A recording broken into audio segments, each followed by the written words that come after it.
Si en 2020 la lutte au titre a été un peu fade, la faute à un Mercedes et un Hamilton trop fort face à un Red Bull et un Verstappen trop faible, l'une des choses les plus intéressantes a été la bataille du milieu de tableau, le fameux midfield. En quittant sa place de numéro 2, Ferrari s'est retrouvé plongé dans une bagarre infernale pour la 3ème place avec McLaren, Renault et Racing Point. Il y avait aussi AlphaTauri, mais l'équipe de Pierre Gasly a été un cran en dessous et on n'en parlera pas dans cette vidéo, ça attendra plus tard. Ces 4 écuries se sont rendues coup pour coup avec leurs caractéristiques différentes et à la fin c'est McLaren qui s'est imposé. Les écarts furent vraiment minimes, le moindre détail aurait pu tout changer. La bataille du midfield a clairement été une des meilleures choses de 2020 et la bonne nouvelle c'est que ça risque d'être encore plus dingue en 2021 puisque nous avons 4 équipes pour qui terminer ailleurs qu'à la 3ème place serait vécu comme un immense échec. Dans cette vidéo, on va prendre ces 4 équipes individuellement, on va faire un point sur leur saison 2020, on va voir ce qui a changé cet hiver et on va se projeter sur 2021. C'est parti. Commençons avec Ferrari. Les rouges viennent de connaître leur pire classement depuis 1980, la faute à un moteur complètement bridé par une directive technique. Pour rappel, ils étaient accusés de créer volontairement une fuite d'huile qui passait par le moteur pour enrichir l'essence. La FIA n'a rien pu prouver, mais a imposé de nouvelles limites au moteur Ferrari, ce qui l'a énormément impacté. Voilà comment, en 2020, les hommes de Binotto se sont retrouvés avec la pire unité de puissance du plateau, et de loin. Mais attention, ce n'était pas la seule raison, l'écurie manquait aussi beaucoup de pas mal de choses. En tout cas, face à ce fiasco, Ferrari se doit de rebondir et ce, dès maintenant. En 2021, les rouges devront être 3ème ou alors de grands changements s'imposeront. Mattia Binotto a lui-même dit qu'il connaissait les enjeux, il sait qu'en cas d'échec, c'est sûrement lui qui en fera les frais. Le problème, c'est que la ligne est fine. Ferrari ne peut pas se permettre de rater une seconde saison consécutive, mais attention, en 2022, ils devront absolument jouer les victoires. Donc il faut absolument remonter cette année, sans sacrifier le développement de l'an prochain. Mais alors, comment la Scuderia va-t-elle s'y prendre pour remonter la pente? La première chose, bien évidemment, c'est le moteur. Vu l'ampleur du problème, il a fallu tout repenser du côté de Maranello. On ne parle pas d'une amélioration de puissance, mais d'une refonte quasi totale du système. Le moteur 2021 sera complètement neuf. Et la question qu'on se pose, c'est à quel point va-t-il permettre de rattraper ce qui a été perdu l'an passé? Impossible de savoir, à l'heure actuelle, Ferrari est restée très discrète sur le sujet pour éviter une nouvelle déconvenue, mais une chose est sûre, ça ne pourra pas être pire, il y aura forcément de l'amélioration sur le moteur. Un peu, moyennement, beaucoup, ça on ne sait pas, mais ce qui est sûr c'est qu'il y a de la marge et qu'on aura une première réponse aux essais de Bahreïn. Notons également que Ferrari a la pression car cette année les écuries ne sont pas autorisées à toucher au moteur. De mars à décembre, elles ne peuvent plus rien améliorer à ce niveau. Il faut donc fournir un effort colossal pour rattraper une partie de ce qui a été perdu et on n'a surtout absolument pas le droit à l'erreur, c'est le défi de l'année pour Ferrari. L'autre axe d'amélioration c'est l'aéro, et honnêtement c'était pas si mal, Ferrari a eu de très bons résultats sur les circuits où la puissance n'était pas si importante. Et puis il y a un an, ils jouaient avec Mercedes, je pense donc qu'ils ont une base très solide. À mon sens, ils sont très bien placés dans la bataille aéro de ce midfield. En 2020, Ferrari a testé plusieurs fonds plats version 2021 et a utilisé ses jetons pour développer la zone autour des roues arrière. Ça bosse. Comme toutes les équipes, Ferrari devra transformer et upgrader son package aéro, mais bon je pense qu'ils ont une bonne base et qu'ils ont déjà bien entamé le travail. Il faut voir, tout bouge très vite en Formule 1, mais je pense que ce n'est pas un point où Ferrari est tant que ça désavantagé. Enfin, je rajouterai un 3ème élément, et pas des moindres, l'arrivée de Carlos Sainz. L'an dernier, Vettel n'était pas au niveau, pour des raisons diverses et variées qu'on a déjà évoquées, mais c'est un fait. Et ne pouvoir compter que sur un pilote a joué des tours au rouge. En 2020, Vettel a inscrit 34% des points de Charles Leclerc. À titre de comparaison, Kiat a inscrit 42% des points de Gasly, Ocon 52% des points de Ricciardo, Stroll 60% des points de Perez et Norris 92% des points de Sainz. Vous comprenez vite le problème, en 2020, parmi les écuries du midfield, Ferrari avait le pire pilote numéro 2. Si Vettel avait marqué sensiblement le même nombre de points que Leclerc, Ferrari aurait été 4ème et non pas 6ème. Je ne dis pas que Sainz mettra autant de points que Leclerc, mais il fera forcément mieux que le Vettel version 2020. Je l'imagine mettre au moins 70% du total du monégasque, ce qui va mécaniquement aider l'écurie. Pouvoir compter sur un duo aussi solide, intelligent, motivé et prêt sera un atout. D'ailleurs, si vous voulez connaître plus en détail mon avis sur l'arrivée de Sainz chez Ferrari, j'en ai fait une vidéo, je vous mets le lien là-haut et en dessous.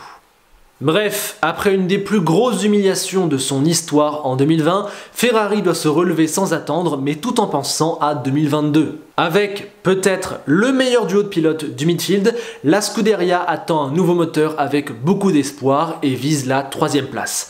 Voilà où nous en sommes aujourd'hui. Passons désormais à Racing Point, 4e l'an passé et qui cet hiver a changé de nom et a enrôlé un quadruple champion du monde. De sacrés changements. Pour mieux comprendre l'évolution de l'écurie, il faut remonter un peu en arrière, en 2018, quand Force India fait faillite. L'écurie est alors reprise par Lawrence Stroll qui amène avec lui son fils, Lance, et ses idées. Le milliardaire fait comprendre qu'il n'est pas là uniquement pour offrir un volant au fiston, mais pour développer un projet. Et il joint la parole aux actes. En 2020, Racing Point construit sa première vraie voiture, et elle ressemble à la Mercedes de la saison précédente.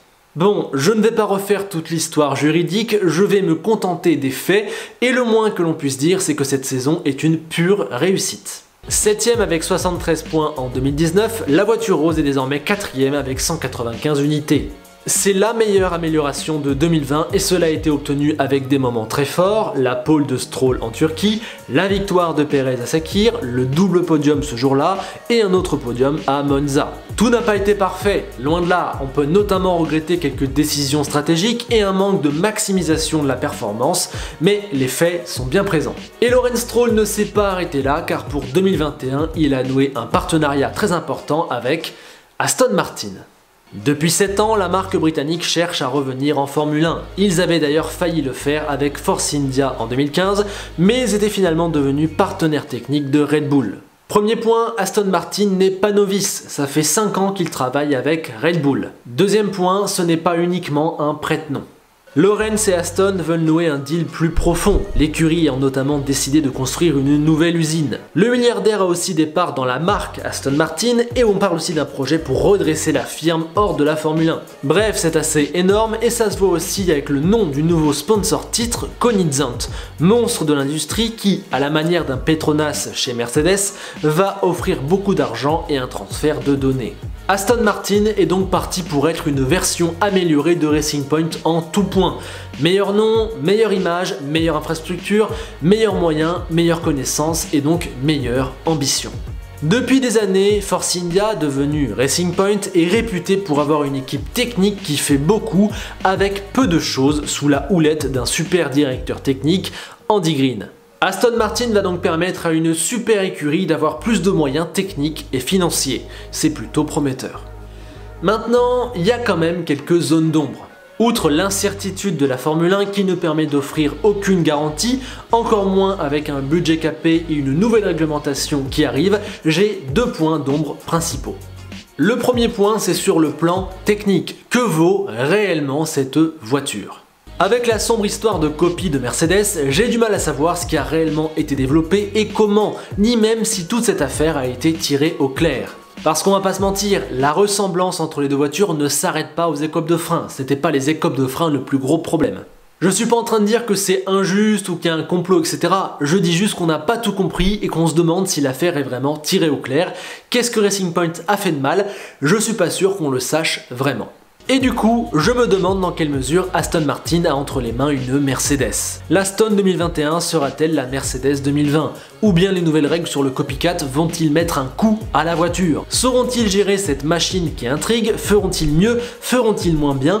Tant de questions auxquelles on n'a pas la réponse. J'ai la sensation qu'en 2021, Aston Martin peut nous sortir une voiture qui joue les podiums et les victoires, comme une voiture qui rétrograde en 6e, 7e position du classement. Je suis perdu. Deuxième point d'interrogation, le duo de pilotes. Pour moi, les deux ont beaucoup de choses à prouver et quand je compare aux autres écuries, je me dis que c'est potentiellement plus faible. D'abord, on a Vettel, un quadruple champion du monde, un fantastique metteur au point. C'est génial pour la marque, pour l'image et pour le sportif du côté d'Aston Martin. Il n'y a pas photo. Oui, mais quel Vettel avons-nous ? Aujourd'hui, Vettel a 33 ans et vient de vivre 3 saisons très compliquées sportivement et moralement. Je suis certain qu'il ne sera pas aussi mauvais qu'en 2020, mais atteindra-t-il le niveau qu'on demande à un quadruple champion du monde qui arrive dans une nouvelle écurie pour faire passer un palier? Je pose la question. Avec son expérience et son talent, il va apporter, c'est certain. Mais quel sera son niveau de performance? Sincèrement, je ne sais pas quoi en penser. Il sera mieux que l'an dernier, c'est certain. Il sera moins bon que quand il était champion du monde avec Red Bull, c'est certain. Mais entre ces deux extrêmes, il y a un immense milieu et je ne sais pas où Vettel va se situer. Et ça fait quand même une grosse différence. Pour le récupérer, Aston a cassé le contrat de Perez. Ai-je besoin de rappeler la saison que Perez vient de faire? Il faudra donc que Seb fasse mieux que Perez. Et là-dessus, j'avoue avoir des doutes car la barre a été placée très haut et que Vettel nous a pas montré de belles choses depuis un petit moment. Le moins qu'on puisse dire, c'est que Seb va devoir changer de visage assez largement et offrir une version régénérée de lui-même. J'ai hâte de voir ce qu'il peut nous offrir, en tout cas la balle est dans son camp. Et puis à côté, il y a Lance Stroll, le plus grand mystère de la grille pour moi, et en 2020, je n'ai toujours pas réussi à percer ce pilote. Ok, il a de l'argent et il est là grâce à ça, mais non, il n'est pas un pilote payant car son talent est indéniable. Ça, je pense qu'on l'a tous compris maintenant. En revanche, pour ce qui est de son niveau exact, de son plafond, de sa place dans la hiérarchie, là, personne ne peut apporter de réponse tellement le garçon montre de visages différents. Son irrégularité est dingue. L'an dernier, il a progressé, oui, mais d'une, c'était loin de me satisfaire, et de deux, c'était encore beaucoup trop les montagnes russes pour qu'on puisse tirer un bilan précis. Bref, Stroll est unique et quand même, je trouve, sous-performant par rapport à la place qu'il occupe. Mine de rien, Lance Stroll a gardé sa place dans une écurie qui vient de virer Sergio Perez. C'est chaud. Bref, je veux enfin voir ce que Lance Stroll a dans le ventre sur toute une saison. Si c'est pas cette année, je vais vraiment commencer à me décourager. Bref, ce duo de pilotes comporte sa part d'inconnu, de risque et de mystère.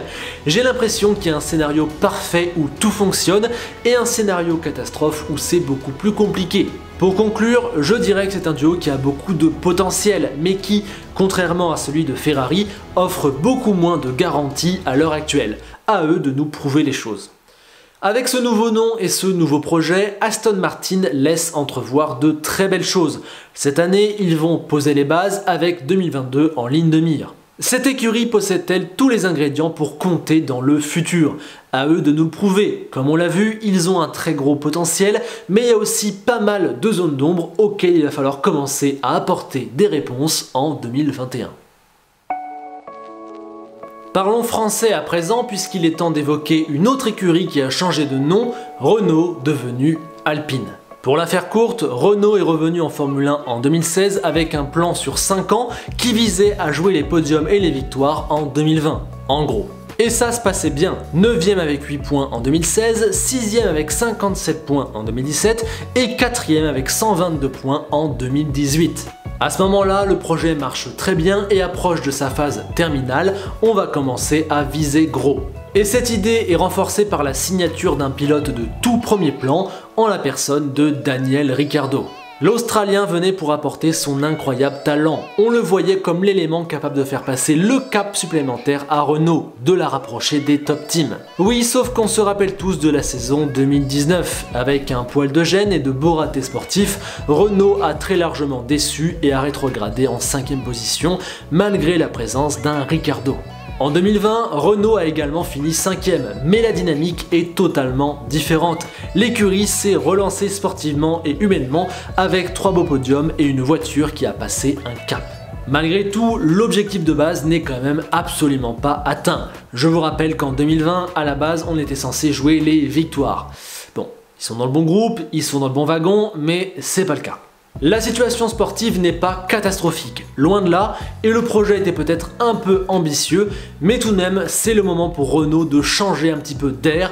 Voilà pourquoi, en 2021, ils vont changer de nom, de patron et de pilote numéro 1. La première question, c'est pourquoi s'appeler Alpine ? Eh bien, la décision a été prise dans les hautes sphères de Renault et fait partie du grand plan de réorientation de l'entreprise, la fameuse Renaulution. Je vous mets un très bon article à ce sujet en description. En fait, l'écurie de F1 et le pôle compétition de Renault vont être regroupés sous la même branche, désormais appelée Alpine. Renault souhaite redynamiser cette marque et va s'en servir en Formule 1 pour ça notamment. Là pour le coup, contrairement à Aston Martin, Alpine n'est qu'un nom, il n'y a rien d'autre qui change dans les faits. En revanche, là où ça change, c'est du côté du directeur technique, puisque le français Cyril Abiteboul s'en est allé en même temps que le nom de son écurie, celle qu'il a menée depuis 2016. À sa place, on retrouvera désormais un Italien du nom de Davide Brivio. Certains d'entre vous doivent déjà connaître cet homme de 56 ans grâce à ses faits d'armes en MotoGP. Ancien patron de Yamaha, c'est lui qui a fait venir Valentino Rossi et il a connu de très nombreux succès dans le milieu des années 2000. Puis il a tenté le pari Suzuki, écurie plus modeste et qui connaissait une certaine méforme. Et en 2020, il a ramené l'écurie sur le toit du monde en gagnant le titre de champion du monde avec Alex Rins. Ça c'est pour le côté fiche technique, mais dans les faits, il est comment Davide Brivio? De ce qu'il ressort de ses expériences et des gens qui l'ont côtoyé, Brivio est un homme passionné, un vrai leader charismatique qu'on a envie d'écouter et de suivre. Mais il n'est pas un meneur à la Briatore, c'est plus un Wolf, un gars dans le contrôle et la gestion. C'est un bosseur, un professionnel consciencieux pour qui on a envie de gagner. Au-delà de ses compétences techniques évidentes, on ne fait pas 20 ans en MotoGP en étant une brêle, Brivio sait s'entourer, il fait 100% confiance à ses hommes, notamment ses pilotes, et il sait se muer en garant de l'équité et en coordinateur. Son plus grand défi sera de rassembler une écurie partagée entre ses usines françaises et britanniques. Il devra créer une harmonie, fédérer, faire tirer tout le monde dans le même sens. Et ça, c'est pas simple vu la pression et les choses qu'il aura à gérer, notamment Fernando Alonso. Bien sûr, il n'existe pas de team boss parfait, mais je trouve que niveau CV et personnalité, Davide Brivio coche beaucoup de cases. Personnellement, j'aime beaucoup ce choix, d'autant plus que je pense qu'un changement était nécessaire, il fallait un peu changer d'air, et Brivio, avec sa personnalité charismatique, va, selon moi, être capable d'incarner le renouveau de Renault / Alpine et de mener l'écurie en tant que coordinateur. J'y crois, bien évidemment tout ça c'est sur le papier, on verra et bien sûr tout ne dépend pas de lui. Et enfin chez Alpine, l'autre clé ce sera les pilotes. On attend de la progression de la part d'Ocon. Opposé à un monstre, il aura fort à faire, il lui faudra plus de chance et aussi hausser le niveau sur la lancée de sa meilleure fin de saison en 2020. Et puis bien évidemment il y a Fernando Alonso, mais ça on en parlera plus tard dans une vidéo dédiée à son retour. Vous l'avez compris, en 2021, Renault prend un nouveau virage. Adieu Renault, adieu Abiteboul, adieu Ricciardo, bonjour Alpine, bonjour Brivio et bonjour Fernando Alonso. C'est un repositionnement stratégique et quelques petits changements pour mieux aborder les défis qui s'annoncent. Cependant, l'objectif est toujours le même, dominer le midfield pour ensuite se rapprocher des top teams. Avec tout ça, on en oublierait presque McLaren, mais pourtant c'est bien eux qui ont terminé 3e l'an passé, et quand on y regarde pour 2021, il n'y a aucune ombre au tableau, il n'y a que des bonnes nouvelles. Depuis 2 ans, l'écurie connaît un véritable idylle. Après un gros raté avec Fernando Alonso et Honda, McLaren a pris du recul et s'est recentré sur elle-même. En prenant un moteur à Renault, en lâchant Alonso et Van Dorn, en prenant Norris et Sainz, McLaren a relancé un nouveau cycle. Avec efficacité, sérénité, réussite et positivisme, l'écurie a complètement changé de visage et a terminé 4e en 2019 et 3e en 2020. Clairement, c'est l'écurie la mieux construite du midfield et c'est celle qui a les meilleurs résultats. Et comme je l'ai dit, cet hiver, il n'y a que des bonnes nouvelles. Tout d'abord, il y a l'arrivée de Daniel Ricciardo. Vous le savez, j'estime beaucoup le talent de Carlos Sainz, mais je pense que Ricciardo, c'est encore un, voire 2 mondes au-dessus. Avec lui, McLaren pourra être certaine que sa voiture est poussée au maximum, et ce sans mettre à mal l'équilibre de l'écurie et sans faire trop d'erreurs. Ricciardo a la tête du mec qui peut encore faire passer 1 ou 2 paliers à McLaren, et s'il passe 1 ou 2 paliers, eh bien ils seront très très hauts. En plus, à côté, il y a Lando Norris qui entre dans sa 3e saison et qui me plaît de plus en plus. En 2020, il a réellement progressé. Je le trouvais déjà très bon en qualification, il a confirmé et il s'est amélioré dans sa gestion de la course. Ce n'est pas parfait et c'est sûrement moins fort qu'un Leclerc ou un Russell qui ont son âge, mais c'est déjà très bon et surtout ça colle parfaitement avec McLaren. Lando s'affirme de plus en plus comme un pilote sur qui il va falloir compter pour l'avenir et, je l'ai déjà dit, McLaren peut s'estimer très contente de l'avoir dans ses rangs, c'est une vraie chance. L'autre grand atout de McLaren, c'est son organisation parfaite. L'écurie avance dans une osmose incroyable et jouit d'un fonctionnement idéal. Que ça soit au niveau des idées, de l'ambiance, des choix, des hommes, de la gestion ou du sportif, McLaren c'est un peu l'écurie parfaite depuis 2 ans. Et je ne vois pas pourquoi ça changerait en 2021. Enfin, dernier changement et pas des moindres, McLaren passe cette année d'un moteur Renault à un moteur Mercedes. Là aussi c'est un motif d'espoir car sur le papier le moteur Mercedes est le meilleur. Alors je pense pas que la marge et la différence soient énormes et je pense pas que ce soit ça qui va permettre à McLaren de devenir la meilleure force du plateau, mais quand même c'est positif et ça prouve que l'écurie continue d'améliorer les choses d'année en année. Pour être tout à fait honnête, j'ai dû me creuser la tête pour trouver des points noirs concernant McLaren. L'écurie avance super bien depuis 2 ans et on a un peu du mal à voir pourquoi elle perdrait sa place de meilleure des autres l'an prochain. La principale menace, c'est la concurrence. Les autres ne sont vraiment pas loin derrière et ont tous de gros projets avec de l'argent, de l'ambition et des idées. Il est possible qu'ils trouvent le bon truc qui les fasse passer devant. Après, j'ai aussi une petite inquiétude sur la voiture. Je m'explique. On a le sentiment que McLaren est l'écurie qui maximise le mieux sa performance. Cela voudrait donc dire que c'est l'écurie du midfield qui a le moins à gratter niveau performance puisqu'elle utilise déjà au mieux sa voiture. Donc, comparativement, les autres écuries pourraient gagner gros face à un McLaren qui n'a plus beaucoup à gagner niveau performance. Alors bien sûr tout ça c'est de l'interprétation et ça joue un rôle minime, on va pas commencer à dire que McLaren est en bout de course, c'est même plutôt tout l'inverse, mais voilà, je me pose cette petite question, c'est un peu le seul point noir que j'ai sur McLaren, je voulais vous le partager aussi pour avoir votre avis. Mais bon, sinon à part ça, McLaren peut s'appuyer sur un duo presque parfait, sur une parfaite osmose, sur le meilleur environnement des écuries du midfield et sur 2 dernières saisons très bonnes. En 2021, ils viseront encore la 3e place et peut-être qu'ils sont les favoris à leur propre succession, mais en 2021, ils viseront aussi peut-être un peu plus haut. Après tout ce qu'on vient de dire, on se rend compte qu'on a 4 écuries aux trajectoires, aux projets, aux moyens, aux idées, aux formes, aux dynamiques complètement différentes, mais avec le même objectif, finir 3e. Et forcément, va y avoir des déçus car il n'y a qu'une seule place de 3e. Et du coup c'est super intéressant car ces 4 projets sont vraiment très bien avancés et pour eux 2021 est une année charnière, mais va y avoir des déceptions et donc de grosses conséquences sur leurs projets. Bref, j'ai déjà hâte de voir ça, ça va être vraiment passionnant, surtout que ça va se jouer dans un mouchoir de poche. Parce que, je sais pas vous, mais moi je n'arrive absolument pas à me faire une hiérarchie pour l'an prochain entre ces 4 écuries.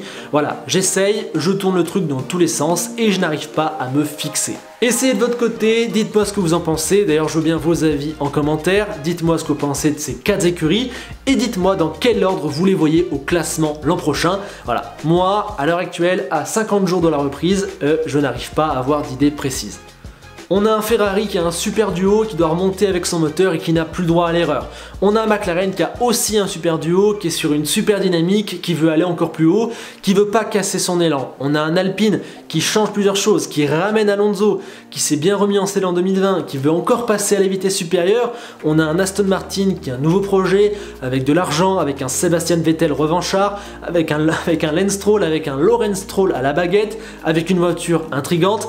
Bref. C'est passionnant et parmi ces 4 là, il y en aura un qui sera 6e du général. Voire pire. Voilà, donc moi j'arrive pas à me dire qui sera 6e, c'est assez dingue. En tout cas, pendant que Perez et Verstappen tenteront d'embêter les 2 Mercedes pour les podiums et les victoires, juste derrière, on aura une bataille à 8 pilotes, 9 si on ajoute Gasly, et ça va être dingue, ça va se jouer à coup de centième, à coup de millième. J'ai hâte de voir ça. Voilà, maintenant, j'ai beaucoup parlé, j'ai essayé de faire le tour de ces 4 écuries en détail, leur passé, leur dynamique, ce qu'elles ont changé, la projection. J'ai parlé, j'ai donné mon avis, mes points positifs, mes points négatifs, mes doutes. Maintenant, c'est à vous, continuons la discussion dans les commentaires. Et n'oubliez pas, mettez-moi votre classement des 4 écuries pour l'an prochain pour que je me fasse une idée de votre avis et que je m'en fasse un avec. Voilà, sur ce, je vous laisse, je vous remercie de votre soutien, pensez au like, au partage et à l'abonnement comme d'habitude si la vidéo vous a plu. On se retrouve très vite pour une nouvelle vidéo et on se quitte avec une phrase d'Enzo Ferrari qui nous dit que si tu es une écurie du midfield et que tu veux gagner en Formule 1, il faut pas que tu désespères, ça pourrait peut-être être pour bientôt. À bientôt, justement.